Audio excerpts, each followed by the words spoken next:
Hello. Like, I don't know if I can physically talk about these things and post these things on the internet, but I just feel the urge to do it.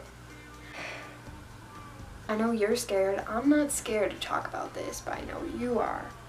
So we're gonna talk, okay? We're gonna talk. I feel like the root of all my issues with internalized homophobia is that I went to like this really Christian school, and they said that God could forgive any sin, but the one sin he couldn't forgive. He could forgive murder because he's done that, but he can't forgive you for being gay. So that was a great thing to hear, you know? I was just like, well, thank God I'm not gay. And now here we are. How are you? You're great. Maybe you're not, because if you're watching this, you're probably not okay. And you're looking to the internet to help you with all your questions, and now apparently I'm supposed to help you. The earliest thing I can remember that could have been a sign, I guess, was in 7th grade. And me and all my friends, we would have sleepovers, and all we would do was just binge watch shows. And we were in our Pretty Little Liars phase. And whenever scenes of Emily came on, they would just skip them entirely. Because Emily is a lesbian in the show, if you haven't seen the show. And there are scenes where she is kissing girls and talking about girls. So whenever she had a scene that was exclusively hers, my friends would just be like, ew, gross, and skip it. So then I would go home and I would rewatch all of those scenes. And I would feel so paranoid. I'd be looking at the door, whenever she started kissing someone, I'd be like, should I skip? But I'm like, no, this is what I came to watch. I would watch those scenes for the plot, you know? The plot. Okay, so all of that was in 7th grade, that little experience. But then in 8th grade, shit just hit the fan. I was fucking freaking out. I was terrified. I was like, what is this experience that I'm having? So I'm going to talk about a girl, and I'm not going to say her name, so I'm just going to say a girl every time I talk about her. I can't talk about it. I can't talk about this. Okay, we're going to talk about this. I met her at these soccer fields after I played a game, and I was sweaty and gross, and she was beautiful, and she looked really old. I was in 8th grade, and I wasn't one of those 8th graders that look like they're 19. I was an 8th grader that looked like an 8th grader. And she was just not sweaty. She was not sweaty. She was just really dressed up, and she had on heels, and she was flirting with this guy, and I thought she was my friend's older sister. And then I realized she was my friend's friend, and she started talking to me. And I don't know why I was blushing. Now I know why I was blushing, but then I was like, why am I blushing? She's just cool, you know, she's a cool girl, and I'm not. This was at a small town that I spent all my years of high school at. And I was new because I left that shitty ass school and went to public school. So when you're a new girl in a small town, at first you're really popular. Basically, she knew who I was and she knew my name, and I was freaking out. I was like, this girl knows my name. She's so cool. And then eventually we just started hanging out. And we would hang out all the time. I cannot stress you, all the time. And then it became this thing where she's the type of person who only has one friend and doesn't want to talk to anybody else. So I became that one friend to her. We would sit alone at lunch, and this pissed off all of my old friends and all of her old friends. And we just didn't ever talk to anybody else, and we had all these inside jokes. One time I went home to her house after school. She was like, I need to tell you something, but you can't look at me like I'm weird. And it was this big thing, and I couldn't get her to say it. And eventually she told me a story that I'm not going to tell because it's not my story to tell, but it involves her kissing another girl. And my expression must have set her off. She's like, oh my god, you think I'm so weird? And I was like, no, I don't. And I guess that was in the moment that I realized oh shit, I didn't realize this, but I want to kiss you. I didn't see that as a feeling that wasn't normal. It was just a feeling I had, and she always made me feel like really safe and okay. So when I had that feeling, I just trusted it because I trusted her. I didn't really have anybody in my life, so she was the first person that I felt like really saw me. Basically, this evolved into us always stealing her parents' alcohol and then getting drunk and making out. Like, we never acknowledged what we were doing, and we only acknowledged it when we were drunk. So it was just a thing like we never talked about, but we both knew that we wanted to do it. So then we would purposely get drunk all the time, and then I became like... But I guess things started to change when she got a new best friend, and she just kind of dropped me because she only could have one person in her life. I guess that's the person that she was. So if you can imagine, I'm sitting here, I barely have any friends left because I kind of dropped them all for her. But I slowly start to talk to my old friends, and they kind of like welcome me in again. They're like, we told you, this is what she does. And it just felt weird because I couldn't kiss them. And it's not like I wanted to kiss these friends, but it's like I had no girls to kiss. And I didn't want to kiss any other girls, I just wanted to kiss her. We were on and off for a while though after that, because whenever she was fighting with the other girls, she would like kind of bring me back in, and then she would kind of try and get us all to hang out together. But it was one of those situations where the whole time she's like sitting next to her and I'm like sitting on the opposite end of the bed, and they're making all these inside jokes and laughing and just like ignoring my existence. So I just didn't want to ever do that. I wanted her to drop the other girl, be friends with me again, and everything would go back to normal, I guess. I guess the day I realized how I felt, like really realized, I know I say realized a lot, but really realized it, is when we were hanging out, just the two of us, and she told me that this other girl, her new best friend, that they kissed all the time. And I was like, oh, okay. And I was kind of like upset, and I feel like she could get it, and she was like, why are you like being weird? Like, we weren't anything, like we were just an experiment. Like, it's normal for girls to do this. I was like so heartbroken at that moment, and I've honestly never recovered from it.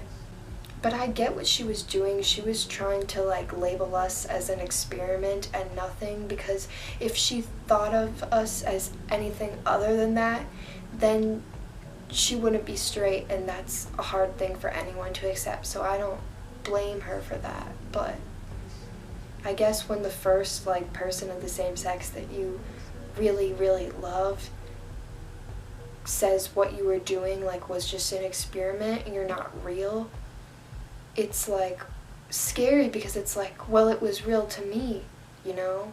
Like, I felt like it was real, and if it wasn't real for you, and if you're just straight, then what the fuck am I? Like, you just opened my eyes to this, but now you're gonna tell me that it's not real? Sis, this ain't adding up. This happened like all throughout high school, until eventually she got a boyfriend. And we were hanging out, I was third wheeling, we were sitting in the grass and she was in his lap, and we were like smoking a cigarette, and I just remember thinking then like, oh, you're never gonna kiss me again. Like, you love him, and you don't love me, and this is really it. Like, I guess I just always thought like we would just go back to normal eventually, but she just always like replaced people in her life, always found that new one person, and I just could never be that person. And then by my senior year, I was out of the closet, which basically means only to a few friends and my English teacher. And then I got a girlfriend. I got a girlfriend. But it didn't work out because I didn't let it work out, because anytime we were in public holding hands, I was always looking behind my shoulder. I was really afraid. There was one time we were in the movie theater together and we were cuddling, and there was this group of girls that was next to us, and they just started kind of like looking at us and nudging each other and like smirking and laughing to each other, and I just felt so miserable after that, and I just never wanted to do anything in public ever. Like, our parents couldn't have known. And I guess one night I just walked out of her bed, and I just like went to Walmart and walked around for 2 hours, and then I fell asleep in my car and I broke up with her. So then by that time I get to college and I'm just like, I'm a lesbian. Like, the way I feel around girls is way better than anything I felt around guys. So I was like, oh, I like girls. But then I get to college and I fall in love with a man. A man. And this just really fucking pissed me off. I was like, seriously, dude? I love you and you don't even love me, and I'm gonna keep loving you for months and months and kind of like forever, and you just fucked up my entire sexuality. Why would you do that, bro? I just also remember on my way to college, I'd always made a promise to myself. When I'm 18 and before I go to college, I'll tell my dad, like, that I like girls. This was a 17-hour car drive to college in Massachusetts, and the whole time I was listening to Conan Gray and crying because I realized I hadn't told him yet, and I was like, I need to tell him before, like, I go off to college and never tell him. And I just couldn't do it. Like, I just couldn't do it.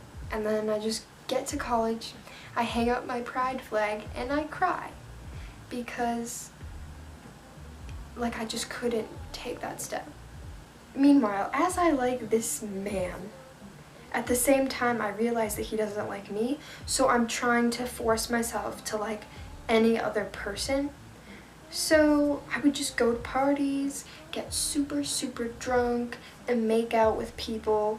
I remember I was making out with this one girl in this party, but it always matters where the party is being held, like who's throwing the party.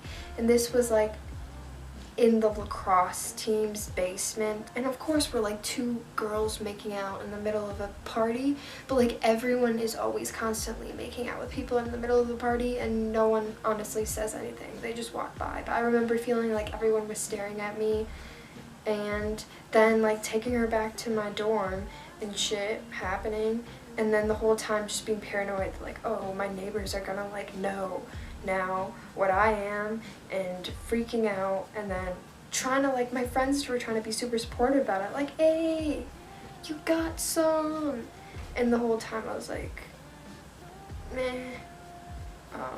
A lot of people were really homophobic at my high school, and like sometimes people would know what I was, who I was, and they would like hold it against me and like threaten to tell if I didn't do a certain thing.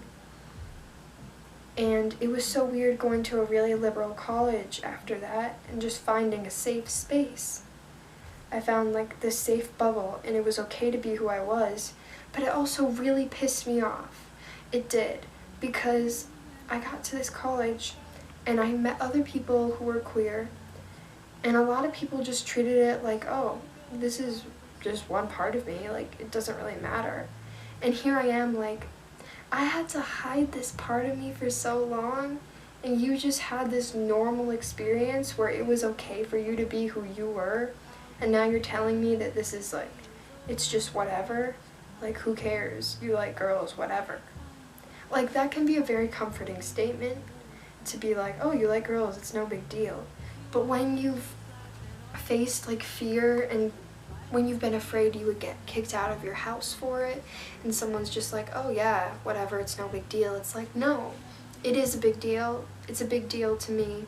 And maybe you've had different experiences being who you are, but for me, like, this was the biggest deal in my life for years. Do you know like how hard it is to keep a secret for years from your family and from your friends, and just feeling like, oh, if I tell them, they're gonna hate me, worrying that.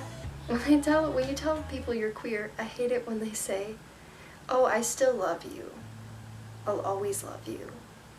Like, what the hell is that supposed to mean? Like, I'll still love you? Like, you're treating this like it's a bad thing. Like, oh, it's okay to do that. Like, I still love you. I don't know. I don't know if anyone else feels that way, but I feel that way.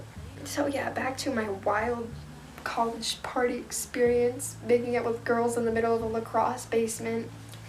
After that experience with this girl, I was like, I thought I was asexual, because I was like, I have never enjoyed anything with men, and I didn't really enjoy that.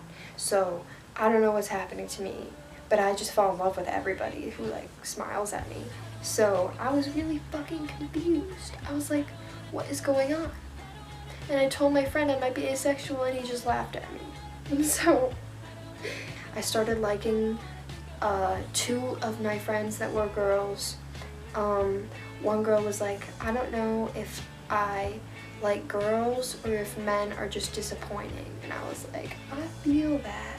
I really feel that. And the other girl was like really openly queer, and she did like me back, and it was great. But then she was like, actually, I can't handle your depression. And that really broke me, because I was like, well, no one is ever gonna love me because I'm depressed, and no one can love someone that's depressed. Basically, now we get to the other girl who was my friend, and I was like, hey, do you listen to Girl in Red? Possibly. Do you know, your hair is super pretty today. Then there's this one party that she invites me to, and there's this guy that she has a thing with that's like trying to flirt with her, but like my arm is around her shoulders, and I'm just like, we don't need you here, bro. Like, you can go now. Like, I got this. Goodbye. And then I had an experience with her, and by the end I was like, you know what? I'm fine. And I felt like really good about myself. But then like a month later, this is where the coming out happens.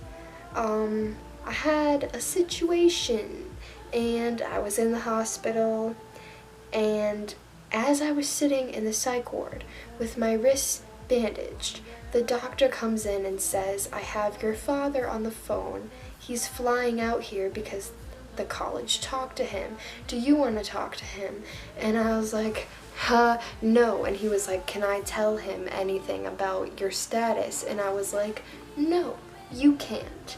So I just sat in that room all day terrified about everything. About my father finding out like who I really was in more ways than one. I get discharged, I go to a hotel, and I make sure I bring my friend along with me, that I also like low-key kind of liked her, but that's the thing we're not going to talk about. The next morning she has to leave, and I go to breakfast with my father. I have to explain everything. I have to tell him that I'm miserably depressed, and I tell him literally everything. And then I guess I was at the point where I was like, you know that I've tried to kill myself, and you know I'm super depressed, and you know how I think now, so why not just add like likes girls on top of that? So I just said it. I just said, also, I'm bi. And this pisses me off so much. I lived in fear of this man for years because he hated my brother for being gay, and I was terrified of him knowing. And then he just says, oh, that's fine. I don't mind when girls like girls. I just think guys are absolutely disgusting. And some people may consider that a success, but it just kind of made me feel really grossed out and sick. But yeah, I haven't really talked to him ever since about liking girls, so we've just kind of pretended that it didn't happen. So now we are in the process where I am not really fully out. Like, yes, my father knows, my family low-key knows, but they haven't said anything because I haven't seen them since Christmas. And all they say is like, all they do is talk about church to me and how I need to reconnect with God. So I think they know, but they're just trying to like, I think I'm not gonna come out to them. Like, I could eventually, but I just don't really want them in my life in the first place. So like, I don't really care. I don't really care. I obviously don't care. I'm unbothered. Now I'm at the point where I don't know what to do. I'm just gonna be me. Hope I stop loving this stupid man.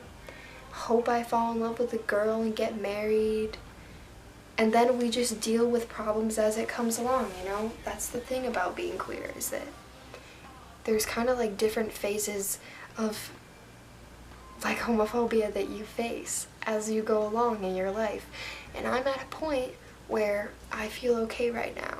I do hope that one day I feel super proud and comfortable with myself. I wouldn't say that I'm proud to be queer. I want to be, but honestly I just still kind of feel like scared and alone and ashamed and like I'm dirty for it. You know, it's a process. It'll get better. Everything will get better eventually. I just have to keep telling myself that. Thank you for coming to my gay TED Talk.